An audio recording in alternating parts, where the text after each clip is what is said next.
নজর রাখবো পরবর্তী খবরের দিকে। প্রকাশ্যে গঙ্গার মাটি কেটে পাচার চলছে নৈহাটিতে। এবার সেই ছবি সোশ্যাল মিডিয়ায় ভাইরাল হতেই শুরু হয়েছে রাজনৈতিক চর্চা। বালির পর গঙ্গা থেকে মাটি কেটে পাচারের ঘটনায় সরগরম নৈহাটি। প্রকাশ্যে ফোকল্যান্ড লাগিয়ে নৈহাটির সাহাপাড়া লাগোয়া গঙ্গার পাড় থেকে দেদার মাটি কাটা চলছে। ডাই করা মাটি জেসিবি দিয়ে ডাম্পারে তোলার ছবি টুইট করেছেন প্রাক্তন সাংসদ অর্জুন সিং। এখন এই গঙ্গার থেকে বালি তোলা, পাশে জুবলি ব্রিজ, এই জুবলি ব্রিজটা যে কোনো মুহূর্তে একটা বড় অ্যাক্সিডেন্ট হবে, এই কথা বলে কিন্তু বন্ধ হয়েছিল। হঠাৎ শুনলাম কি নৈহাটি উৎসতে নাকি ও ফাইন্যান্স করেছে অ্যাডভান্স, কি আমাকে বালি তুলতে দিতে হবে, যে বালি মাফিয়া ওখানে আছে। এবার ওদের মধ্যেই খাওয়া খাই, তৃণমূলে একটা অংশ পাচ্ছে, একটা অংশ পাচ্ছে না।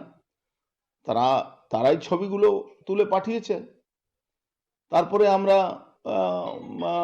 এই ছবিগুলো সততা আমরা যাচাই করি, সত্যি আছে কি না আছে। দেখলাম আমরা সঠিক আছে। নৈহাটির অবস্থা এমন হয়ে গেছে, মিল কারখানা বন্ধ, সেই জমি বিক্রি করতে হবে।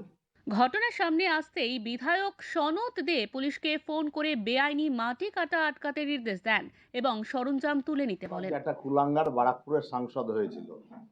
কুলাঙ্গারটা সে তার বারাকপুরের এলাকা চেনে না, কোথায় জুবলি ব্রিজ আর কোন জায়গার ঘটনাও। ওর যে ক্যামেরাম্যান ছিল সে সুন্দরভাবে ক্যামেরাটা তুলেছে।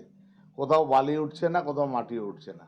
একটা মেয়ের বিয়ে, যেহেতু মেয়ের বিয়ে এক জায়গায় মাটি স্তূপ আকারে ছিল, পাশে ভাটার মাটি স্তূপ আকারে ছিল, সেই মাটিগুলোকে পকল্যান্ড দিয়ে নিয়ে পুরো এলাকাটাকে ড্রেসিং করছিল। কালকে ওই কুলাঙ্গারের পোস্ট আমি দেখেছি ফেসবুকে, দেখার পর আমি নিজে গেছি, পুলিশও ছিল, পুলিশকেও নিয়ে গেছি, যে দেখে এসেছি পুরো যে একটা মেয়ের বিয়ের জন্য তার বাবা ওই জায়গার মাটিটাকে ড্রেসিং করছিল, অনেকটা বড় জায়গা নিয়ে। তাই কুলাঙ্গারটাকে বলুন আগে বারাকপুরের এলাকা ছিল। নৈহাটিতে প্রকাশ্যে গঙ্গার মাটি কেটে পাচারের ঘটনায় রীতিমতো নড়ে চড়ে বসেছে বালি ও মাটি পাচারকারীরা। সাথে সাথেই জমে উঠেছে বিজেপি বনাম তৃণমূল রাজনৈতিক চর্চা। উত্তর 24 পরগনা থেকে সুকান্ত চট্টোপাধ্যায়ের রিপোর্ট, ওঙ্কার বাংলা।